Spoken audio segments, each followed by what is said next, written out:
Bali gumana po siya.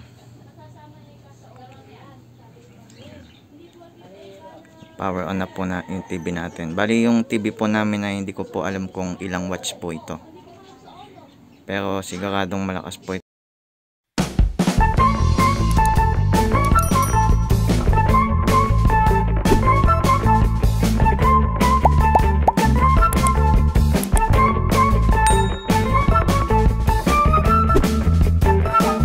Magandang araw mga ka-DIY. Dumating na po yung order natin na pure sine wave inverter na in-order ko po sa Lazada. Bali, ang pagkakabili ko po dito ay 1,389. Ang base price po nito ay 1,700. Bali, ginamitan ko po siya ng voucher, kaya po nakamura ko. Bali, ang gagawin po natin ngayong araw ay i-unbox po natin at gagawin po natin ng konting review. At saka testingin na rin po natin kung maganda nga ba yung nabili ko. Kung di ka pa po nakapag-subscribe ay mag-subscribe ka na sa aking video at tutorial para lagi ka updated. Tara po, simulan na po natin. Welcome back mga ka-DIY. Simulan na po natin yung pag-unbox ng nabili natin na pure sine wave inverter na may brand na Peito.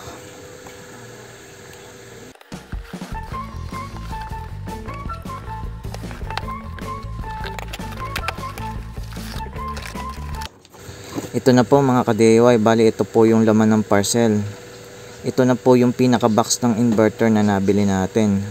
At mukhang legit naman po yung nabilan natin at hindi po bato ang laman ng parcel. Ngayon po, ang makikita nyo po sa loob, pagkabukas nyo ay ito po ang laman.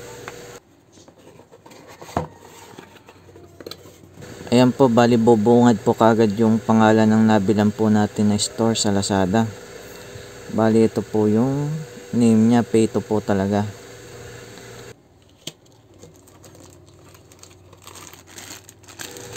Ito po yung kasamang wire. Ang size po nito ay 6mm at may kasama na ding battery clamp. Ito na din po yung gagamitin natin mamaya sa pagtesting nitong inverter.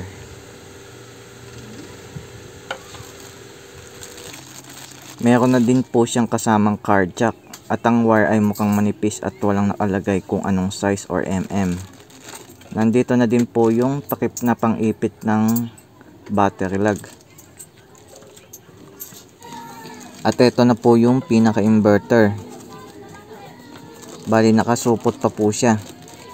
At ang bigat naman po niya ay medyo mabigat. Siguro po nasa kalahating kilo po ito. Ayan po. At ang physical appearance naman po niya ay mukha talaga siyang bago. At walang kagasgas-gasgas. Ayan po. Yung haba po niya ay halos isang dangkal. At yung lapad naman po ay halos isang palad. Ayan po. Tapos, dito naman po sa likod, nandito po yung battery lug at saka yung pan nya. Dito po ilalagay mamaya yung wire. Dito naman po sa harapan ay nandito po yung off on switch nya. Ayan po. At yung AC na saksakan at saka yung voltmeter. Dito naman po sa harapan ay makikita natin yung continuous output power nya na 500 watts. Bali ito po yung limit nya. Sa mga appliances hanggang 500 watts lang po yung pwede natin gamitin. Ayan po.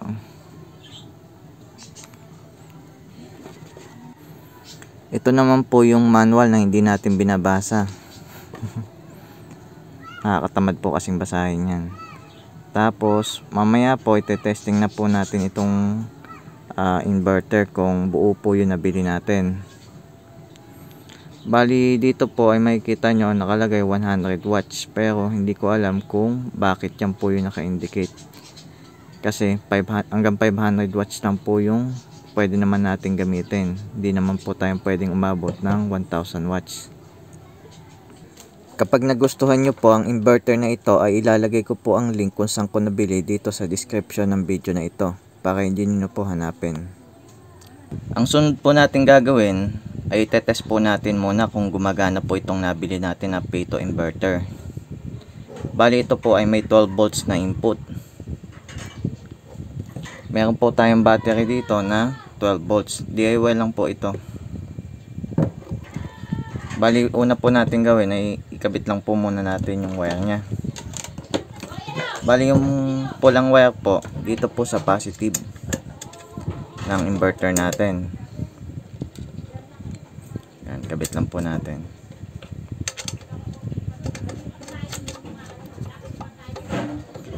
Yung black wire naman po ay dito sa negative ng inverter. Kabit lang din po natin.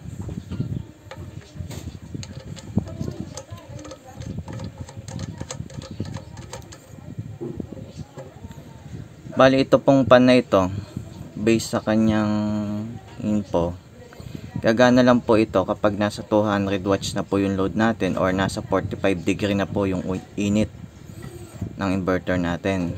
Kaya possible mamaya pag ino natin ay di pa siya gagana. Yan, siguraduhin lang po natin mahigpit. Bali bago natin kabit yung wire nya ay check po muna natin yung battery, yung voltage. Yan, bali nakaset na po ito sa DC. Check lang po natin voltage.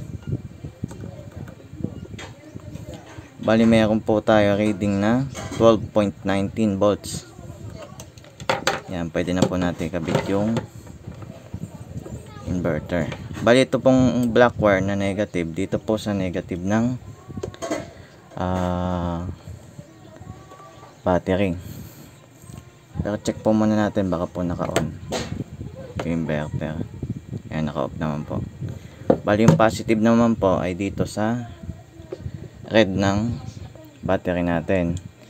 Bali iwasan nyo pong magdikit yung black wire at saka red wire dahil possible mag-spark po ito. Ano po? Yan. Okay na po siya.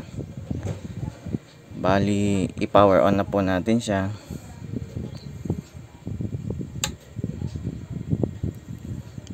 Bali may reading po yung inverter natin na 11.8 volts. Gumagana po siya. Ayan, biglang tumaas po ng 0.9. Check po natin yung voltage ng battery natin kung nagbago habang naka-on yung inverter.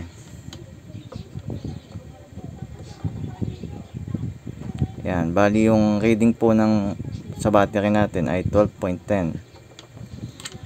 Halos malayo po dito sa pinakikita ng inverter natin, kaya hindi siya masyadong accurate. Ngayon ang itetest naman po natin yung output nya, kung siya ba ay 220 volt. Iset lang po natin sa AC.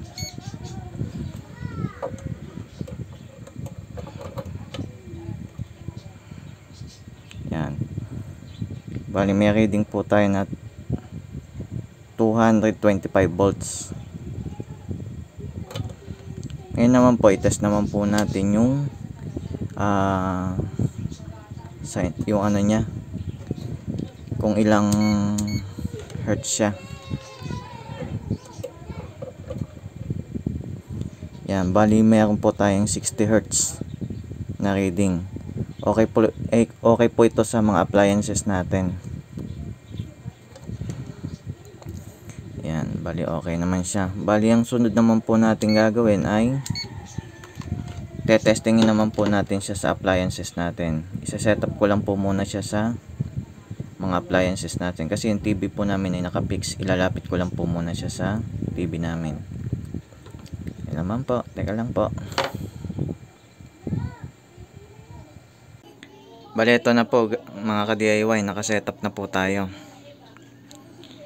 Ito po yung testingin nating appliances. Isang AC na electric fan at saka isang smart TV. Try po muna natin yung smart TV. Power on po muna natin yung inverter natin. Yan.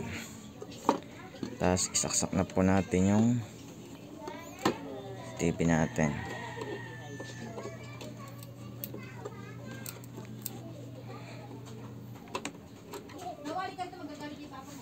po.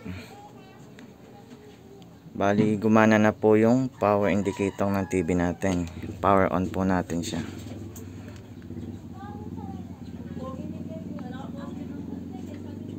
Yan.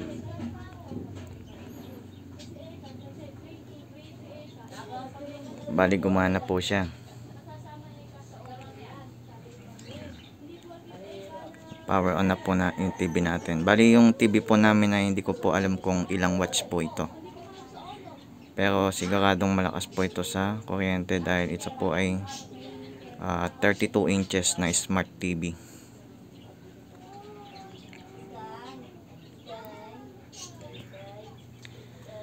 Bali, hindi naman po nagbago yung reading niya.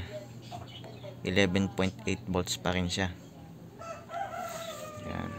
Bali, try po natin muna mag-play ng YouTube. Kung okay pa.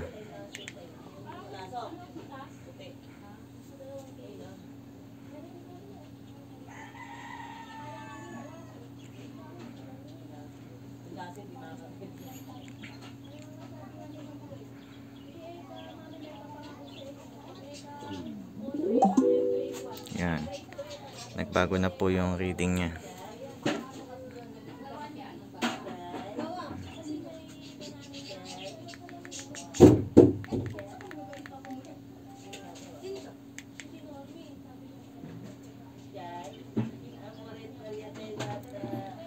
Yan. Bali, okay na po siya.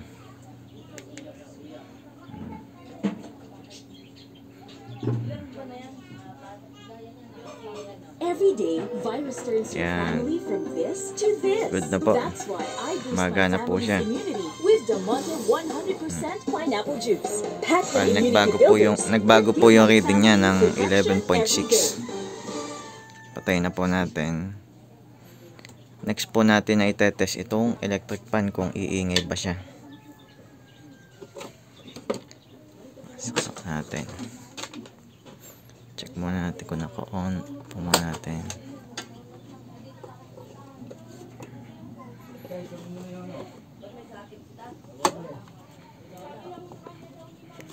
Yan. Bali, nakasaksak na po. On natin. Muna natin sa 1.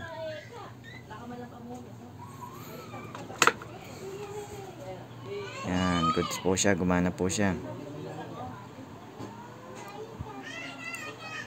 Lagyan naman po natin sa 2.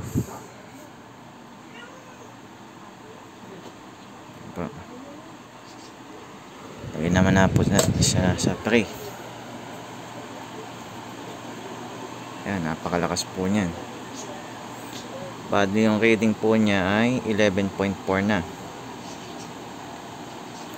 Bali, inverter po natin ay may input na 12 volts. Pero gumagana po siya hanggang mula 9 volts hanggang 14 volts. Kaya goods din siya sa mga LiPo4 na battery.